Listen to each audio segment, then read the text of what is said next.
नमस्कार बच्चों, मैं सुनील चौधरी एक बार फिर से आप सभी का पाठमाला के इस ऑनलाइन प्लेटफॉर्म पर स्वागत या फिर वेलकम करता हूं।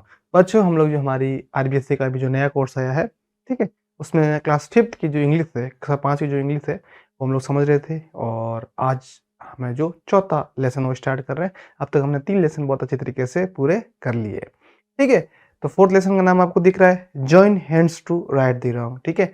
और इसमें जो इस भाग के अंदर हम लोग है, जो इस पार्ट के अंदर जो अपनी पोएम है, जो स्टोरी है, उसको एक्सप्लेनेशन देखने वाले। चलिए शुरुआत करते हैं हमारी इस वीडियो की। तो बच्चों, पृष्ठ क्रमांक 25 या फिर जो आपका पेज नंबर है 25 वो निकाल दीजिए। वहां से शुरू हो रहा है आपका chapter join hands to right the wrong, ठीक है। मतलब अगर जो सही चीज है उसके लिए, राइट का मतलब जो सही है, एकदम हमारे लिए बहुत सारी चीजें सही हो सकती है, उसके लिए हमें जॉइन हैंड्स यानी हाथ जोड़कर बताना है, ठीक है। और रॉन्ग यानी जो गलत है उसके खिलाफ, ठीक है। चलिए, चैप्टर का नाम है और लेट अस एक्सप्लोर से शुरू कर रहे हैं हम लोग।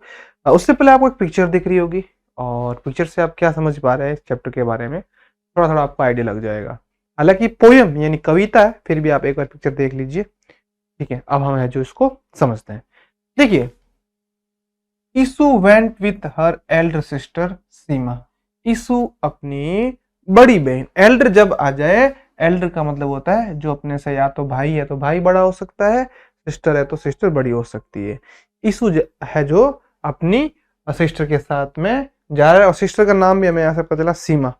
टू दी मार्केट, दोनों बहनें हैं, दोनों सिस्टर है, मार्केट जा रही है, मार्केट गए हैं, ठीक है। वेंट मतलब गए, दोनों मार्केट गए। They bought a beautiful dress for her, वो उसके लिए एक सुंदर ड्रेस लेने के लिए गए। वेन द शॉपकीपर, ठीक है। अब क्या हुआ, जब उन्होंने ड्रेस ले ली, शॉपिंग कर ली, तो when the shopkeeper was packing the dress, जब शॉपकीपर क्या करता है, दुकानदार, हम ड्रेस लेने जाते हैं तो उसके ऊपर है जो शॉप की है जो ब्रांडिंग रहती है, और हमें एक जो पॉलीथीन रहती है या फिर है जो पेपर बैग भी हो सकता है उसके, लेकिन दुकानदार ने यहाँ पर क्या किया, उसको प्लास्टिक बैग के अंदर है जो वो सारी ड्रेस थी वो पैक की। अब देखो यहाँ पर क्या हुआ, सीमा रिक्वेस्टेड, सीमा ने रिक्वेस्ट की, किससे रिक्वेस्ट की, दी शॉपकीपर, शॉपकीपर से रिक्वेस्ट की। क्या रिक्वेस्ट की, अब हमें पता चलने वाला है। बोला कि uncle not to give a plastic bag, हम लोगों को प्लास्टिक का बैग मत दीजिए, पॉलीथीन का बैग है वो मत दीजिए। उसकी बजाय उसने क्या कहा, as she is carrying a cloth bag with her, वो अपने साथ में कपड़े का बैग लेके आइए, ये हमें नहीं चाहिए। वो बोल रही मैं कपड़े का झोला या फिर बैग साथ में लेके आई हूं, इसलिए मुझे प्लास्टिक का बैग या जो पॉलीथीन का बैग है वो मत दीजिए। अब यहाँ से क्वेश्चन पुट अप हो रहा है, क्वेश्चन क्या बोल रहा है यहाँ पे, चलिए क्वेश्चन आपको पूछ रहा है इस चैप्टर के बारे में। Do you think Seema was right in carrying the cloth bag and avoiding the use of plastic, why. हमसे पूछा है भाई, जो सीमा ने मना किया था दुकानदार को, शॉपकीपर को, कि उसे जो प्लास्टिक का या फिर जो बैग है या पॉलीथीन का कपड़े का बैग है वो साथ में लाई थी, और पॉलीथीन के बैग में कपड़े देने से मना किया था। क्या बात सही है? बिल्कुल सही बात है। पॉलीथीन से हमारा जो एनवायरमेंट है, जो पर्यावरण है, वो दूषित या फिर प्रदूषित होता है, ठीक है। इसके लिए उसने मना किया था, ठीक है, यूज ऑफ प्लास्टिक के लिए। चलिए अब आगे हम लोग जो हमारी पोएम है वो समझने जा रहे हैं, बहुत ही शानदार पोएम है। चलिए समझते बारी बारी, आपकी फैसिलिटी या फिर सुविधा के लिए इस तरह मैंने वर्ड मीनिंग लिख दी है जो इसके अंदर काम आने वाली है। ज्यादा वर्ड मीनिंग याद करेंगे तो आपको भाषा अच्छे समझ में आएगी। और एक तरह मैंने पोएम का एक पैराग्राफ लिया है, चलिए इनको समझने की कोशिश करते हैं। क्या बात हो रही है, ice caps melt, trees grow tall. अब हो क्या रहा है, दिन ब दिन टेम्परेचर बढ़ता जा रहा है, डेली गर्मियों के अंदर बहुत ज्यादा गर्मी पड़ती है। तो अब जब गर्मियां बढ़ेगी, तापमान बढ़ेगा, टेम्परेचर, तो इस तरीके से हमारी अर्थ के ऊपर इस तरीके से माउंटेन्स बन रखे हैं, लेकिन वो आइस इनके ऊपर एक पूरी की पूरी इनके ऊपर जम रखी है। और जब ज्यादा टेम्परेचर होगा, ज्यादा तापमान होगा सन का, तो ये है जो क्या हो रही है, पिघल कर हमारा सी का लेवल है, तो जो पिघल कर सी का लेवल बढ़ रहा है। समझ रहे हैं आप बात? Time to act now for us all, यही समय है। एक्ट मतलब या तो हम उसके बारे में कुछ है जो एक्शन ले, या फिर उसके बारे में सोचे, किसके बारे में कि जो आइस कैप है वो मेल्ट हो रहे हैं और सीज ग्रो टेल मतलब जो समुंदर है वो है जो उनका जो लेवल है पानी का वो बढ़ रहा है। ठीक है, फिर अगला है जो turn off the lights when you leave the room. जब भी आप रूम से बाहर जाओ तो उसके अंदर लाइट, कहने का मतलब अगर लाइट चालू है तो लाइट बंद कर दीजिए, और अगर फैन चालू है, अंदर कोई बैठा हुआ नहीं है तो फैन भी बंद करके जाइए जब भी रूम में बाहर जा रहे हो। इससे क्या होगा, स्मॉल स्टेप्स चेंज अवे दी ग्लूम। ये जो छोटे छोटे जो चेंजेस है अगर ये हम लोग अपनाएंगे, इनसे क्या होगा, इनसे अंधकार दूर होगा। कैसा अंधकार की बात हो रही है, जो लाइट अगर फालतू में जलेगी तो पर्यावरण या फिर एनवायरमेंट को है जो नुकसान पहुंचेगा। और इस चैप्टर की इंपॉर्टेंट, वैसे तो सारी वर्ड मीनिंग इंपॉर्टेंट है, फिर भी समझ लेते हैं बारी बारी। वॉक, वॉक मतलब चलना, इसमें एल साइलेंट रहता है। अगला शेयर, शेयर मतलब बांटना। ठीक है, अगला क्लीन, क्लीन मतलब स्वच्छ या फिर साफ भी बोल सकते हैं हम लोग। अगला एयर, एयर मतलब हवा। अगला प्लांट, प्लांट मतलब पौधा लगाना। ठीक है, नेक्स्ट है अपना फिर ग्रो, ग्रो मतलब बढ़ना। अगला है बर्ड्स, बर्ड्स मतलब पक्षी। ठीक है, अगला है सन, आपको पता है सूरज या फिर सूर्य बोलते हैं हम लोग। अगला है विंड, विंड मतलब हवा। अर्थ, अर्थ मतलब पृथ्वी जिस पे हम लोग रह रहे हैं। मेल्ट मतलब पिघलना। सीज समुद्र का बहुवचन है। ठीक है, अगला एक्ट मतलब उस पर कार्य करना। लाइट्स मतलब बत्तियां। और फिर अगला अपना ग्लूम, ग्लूम मतलब उदासी या फिर अंधकार। आई बात समझ में? तो पहला पैराग्राफ हमने समझा यहां से। अब हम लोग बढ़ रहे हैं अपने दूसरे पैराग्राफ की तरफ। तो दूसरा जो हमारा पैराग्राफ है उसकी तरफ बढ़ रहे हैं। दूसरा पैराग्राफ बोल रहा है plastic swirls where fish should play. कहने का मतलब हम लोग क्या करते हैं, जो प्लास्टिक होती है, अभी जो चैप्टर का इंट्रो हुआ था उसमें प्लास्टिक या फिर पॉलीथीन के लिए मना हुआ था कि भी उनका यूज नहीं करना है। हम लोग अमूमन क्या करते हैं कि पॉलीथीन वो बाहर फेंक देते हैं, वो नालियों में चली जाती है, नालियों के साथ बहती हुई फिर वो एक बड़े नाले में चली जाती है, और फिर वहां से बहती हुई वो है जो रिवर्स के अंदर चली जाती है।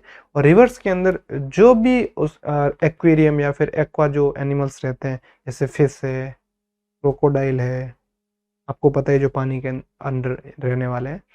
ठीक है, वो लोग जहाँ खेलते हैं वहां पर जो प्लास्टिक का जो स्विर्स है वो है जो वहां पर जाके फंस जाती है या फिर अटक जाती है। ठीक है, लेकिन बात हो रही है इसका सॉल्यूशन भी है, reuse recycle it every day. Reuse का मतलब है उसको दोबारा यूज करना। जैसे अगर पॉलीथीन गलती से आ गई है कहीं से भी, हम लोग सामान लेके आए, उसको बार बार यूज करते रहो। बार बार यूज नहीं कर सकते तो रिसाइकल का मतलब होता है उससे कुछ नई चीज बना दो। ठीक है, इट एवरी डे। ठीक है, अगला है walk with friends laugh and share. दोस्तों के साथ में चलिए, हंसिए और एक दूसरे के साथ में चीजों को शेयर करना है, या तो एक्सपीरियंस शेयर करना है, कुछ खाने पीने की चीजें तो शेयर करना है। ठीक है, क्लीन एयर एवरीवेयर, जितना हो सकता है वायु या फिर हवा को क्लीन रखना है जिससे कि हम लोग अच्छे से सांस ले पाए। ठीक है, क्योंकि हमें जीने के लिए पानी और सांस यानी ऑक्सीजन की नीड रहती है। वर्ड मीनिंग है प्लास्टिक, आपको पता है प्लास्टिक होता है। सर्फ मतलब घूमना, फिश मतलब मछली, प्ले मतलब खेलना, रीयूज मतलब पुनः उपयोग, रिसाइकल मतलब पुनः चक्रण यानी उससे कुछ नई चीज बनानी, एवरीडे मतलब हर दिन, डेली प्रत्येक दिन, वॉक चलना रिपीट हुआ है, फ्रेंड्स मतलब दोस्त या मित्र, लाफ मतलब हंसना, शेयर मतलब बांटना, ये भी पहले आ गया था, क्लीन, क्लीन मतलब स्वच्छ या साफ। आया दूसरा पैराग्राफ आपको समझ है? दूसरे पैराग्राफ में क्या बात हो रही है? ठीक है, कि प्लास्टिक्स को है जो उन जगह पे चली जाती है जहाँ पे फिश यानी जो मछलियों के खेलने की जगह, वहां पर इसका एक ही तरीका है इसको बचाने का, या तो उसको रीयूज कीजिए या रिसाइकिल कीजिए। और अगले में बात हो रही है दोस्तों के साथ चलिए। ठीक है, हंसिए और चीजें एक दूसरे से शेयर कीजिए, लेकिन साथ साथ में शर्त है कि जो हमारा एयर है, जो हमारा एनवायरनमेंट है, उसको भी क्लीन यानी साफ रखना है। कोई दिक्कत नहीं आता, आगे बात समझ में। चलिए तीसरे, इसका जो तीसरा पैराग्राफ है उसकी तरफ बढ़ते हैं और समझते हैं। अगला है plant a tree, watch it grow tall. एक पौधे को लगाइए और देखिए वो धीरे धीरे कितना बड़ा हो रहा है, उसकी पूरी ग्रोथ देखिए। उसका फायदा क्या होगा? Birds will sing from from branch to wall. जब बड़ा पेड़ बन जाएगा तो उसके ऊपर तरह तरह के पक्षी आएंगे, तोता, मोर, चिड़िया, ठीक है, मैना, इस तरीके से आएंगे, कोयल, ये सब वहां आएंगे और गीत गाएंगे। कहां से? पेड़ है तो पेड़ की ब्रांच, आपको ही पता है, जैसे ये मान लिया पेड़ है तो इसके ऊपर इस तरीके से ब्रांच भी होगी, ठीक है। इस ब्रांच के ऊपर अलग अलग पक्षी आएंगे, जितना बड़ा पेड़ होगा उतने ज्यादा पक्षी आएंगे, ठीक है। अगला, sun and wind free and strong.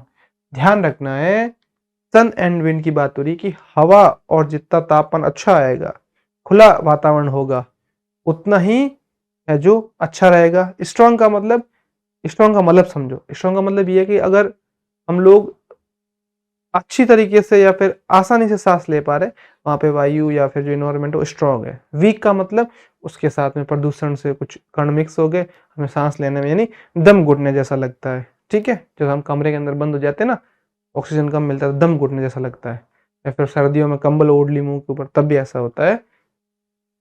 Choose earth path, right the wrong. इससे क्या होगा, जो हमारी अर्थ है, जो हमारी पृथ्वी है जिस पर हम रह रहे हैं, उसका जो रास्ता है वो एकदम खुला हो जाएगा, हम लोग आसानी से रह पाएंगे, ठीक है। समझ में आ रही बात आपको यहाँ तक? तो अब इसकी जो वर्ड मीनिंग हो, क्या कहना चाह रहे हैं? प्लांट मतलब पौधा, ठीक है। ट्री मतलब पेड़, वॉच मतलब देखना, एक इसी से मिलता जुलता वॉच मतलब घड़ी भी होता है, तो इसलिए मिलते जुलते वर्ड का भी ध्यान रखना है।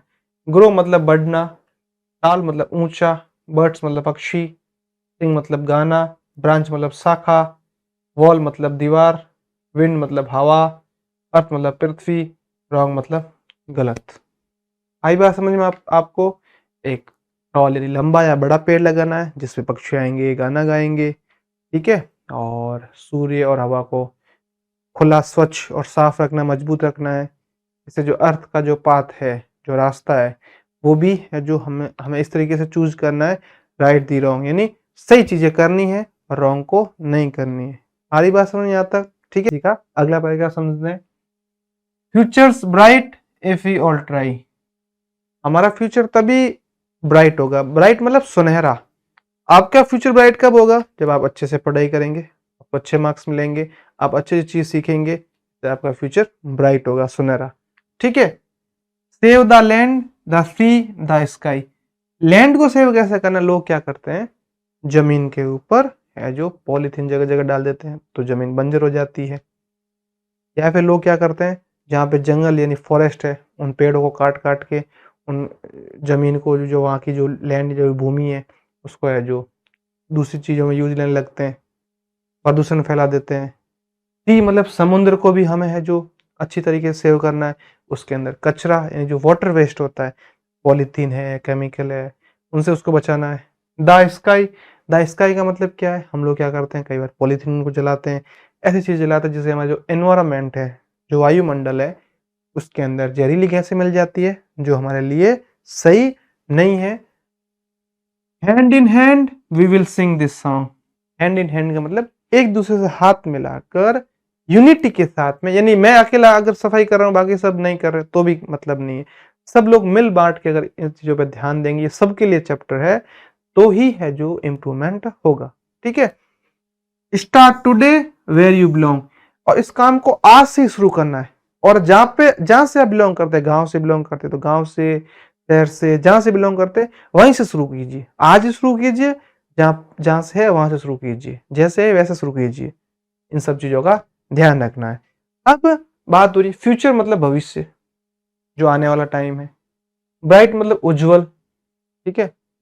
ट्राई, ट्राई मतलब प्रयास करना। सेव बचाना, लैंड का मतलब भूमि या जमीन, सी मतलब समुंदर, स्काई मतलब आकाश, हैंड इन हैंड का मतलब मिलजुल कर साथ साथ, सिंग मतलब गाना, सॉन्ग मतलब गीत, स्टार्ट मतलब शुरू करना, बिलोंग मतलब उससे संबंधित या फिर संबंधित होना। कई बार हम लोग कोई बोलते हैं ना कि आप कौन सी जगह से बिलोंग करते हो, मतलब आप कौन सी जगह से हो, जैसे राजस्थान से हो, हरियाणा से हो, यूपी से हो, इस तरीके से। आगे बात समझ में, पैराग्राफ आपको समझ में आ गया अच्छी तरीके से, ठीक है। अब है जो इन पैराग्राफ्स की कुछ वर्ड मीनिंग भी है, ठीक है। क्या बात हो रही है, given below is the meaning of the word gloom. Gloom का मतलब होता है डार्कनेस, ठीक है, अंधकार बोलते हैं जिसको। सिमिलरली इसी तरीके से find meaning of the following words in the dictionary and use them in your own sentence. यहाँ पे कुछ वर्ड मीनिंग हमेशा की तरह दिए रहते हैं, अपने को देखना है, उनको है जो डिक्शनरी में उनका मतलब ढूंढना है। जब आप मतलब ढूंढ ले तो उनसे जो एक एक सेंटेंस भी बनाना है। तो मैंने यहाँ पे सारी की सारी वर्ड मीनिंग ले ली है।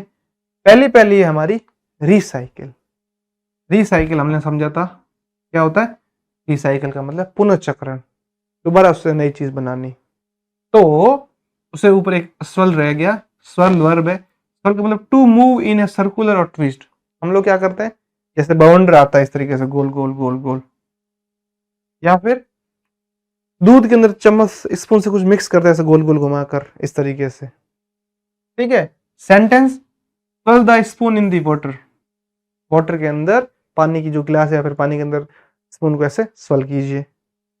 अगला है recycle, to use something again, ठीक है। समझ में आ गई बात आपको, उसको दोबारा यूज करना है जिससे एक नई चीज बन जाए या सीधी भी। Sentence, recycle the paper. पहले पेपर हमारे नोटबुक के अंदर आता है वो बिल्कुल व्हाइट पेपर, देखो चमकदार क्लासमेट के ऐसे आते हैं ना, फिर वो कबाड़ी वाले लेके जाएंगे, फिर वहां से है जो रिसाइकिल होंगे और थोड़े है जो जो ब्लैक कलर के आते हैं ना, जो रफ कॉपी वाले पेज वैसे बन जाएंगे, या अखबार के पेज होते हैं वैसे बन जाएंगे रिसाइकल होकर। अगला बिलोंग। बिलोंग का मतलब to be the property of someone, किसी प्रॉपर्टी ऑफ समवन, हम किसी चीज से बिलोंग करते हैं, किसी से रिलेट कर पाते हैं, संबंध कर पाते हैं, ठीक है। Sentence, this toy belong to me, मतलब ये जो खिलौना है वो मेरी प्रॉपर्टी है, मेरा खिलौना है, इस पे पूरा मेरा हक है। समझ में आ रही बात आपको ऐसे, ठीक है। तो आज के लिए इस वीडियो के अंदर हम लोगों ने जो हमारी join hands to right the wrong chapter था, उसकी पोएम थी, उसको अच्छे से समझ लिया, इसके जो वर्ड मीनिंग थे वो भी अच्छे से देख लिया, ठीक है। फिर अगले भाग के अंदर हम लोग जो एक्सरसाइज करेंगे।